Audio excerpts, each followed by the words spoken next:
Okay, here's a limiting reactant question, and you're given a certain amount of moles of two different reactants, and you're asked to figure out the limiting reactant and then how much of a product can be produced based off that given amount. So the first thing we have to do, we're going to write this formula out, and they give you the formula for butane, and then oxygen, and just remember that oxygen's a diatomic molecule, so you're going to have O2. Gives you carbon dioxide and water vapor. Okay, so when we first balance this, or the first thing we have to do is balance it, so this might take a second. I'm going to put a 5 here.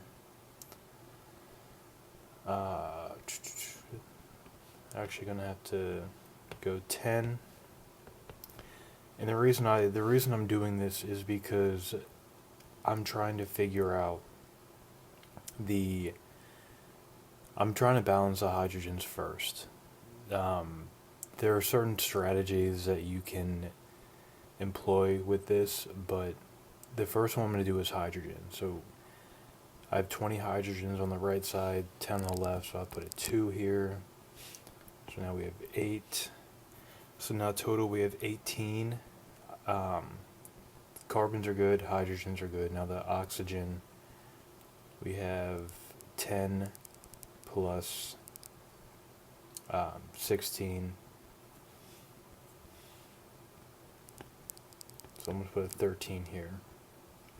So we have 26, 16. Okay. So we should be good now. So when we're doing a limiting reactant question, how I usually do it, I usually set it up with like A and B here. So A would be this situation where we're looking at the amount of butane that we're given, and then we're going to pretend with an excess of O2. And then B would be 484 moles of oxygen with an excess of butane. So I think of this as like scenario A and B. So in scenario A, 0.149 moles of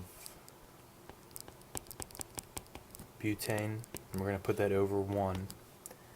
And then we need to look at the molar ratios, so these coefficients that we put here when we balanced the equation. Okay, so we need to put c4H10 on the bottom, and we're going to look at the products because that's what they're asking for carbon dioxide. Okay, so the mole ratio 2, and I got that from right here, and then carbon dioxide would be 8. Okay, so it's going to be 0.149 times 4, because these two would simplify out to 4. Okay, so in scenario A, we can produce 0.596 moles of CO2. Now we're going to look at the second scenario where we have 0.484 moles of O2. And now again, so my mole ratio would be 13. And then for carbon dioxide, 8. So 0.484 times 8 divided by 13.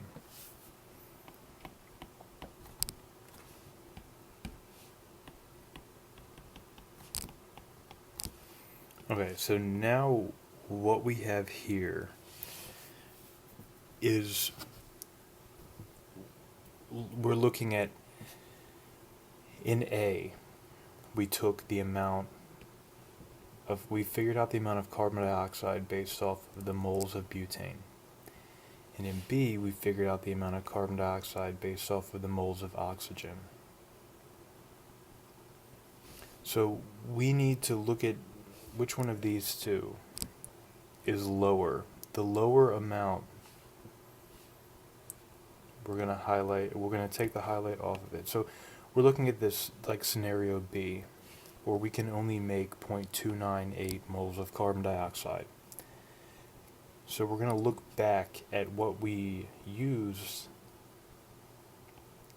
which was oxygen. So that means that oxygen is going to be our limiting reactant. That means that's going to run out first. So the formula for my limiting reactant, I'll erase some of this stuff. The formula for a limiting reactant would just be O2.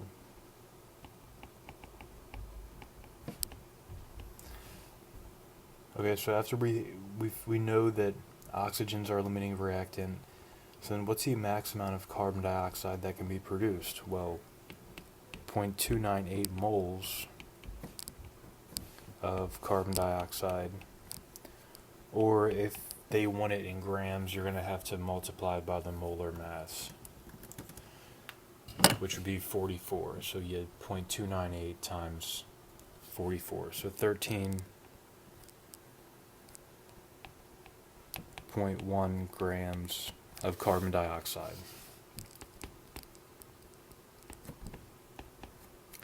It's 13.1 grams or 0.298 moles.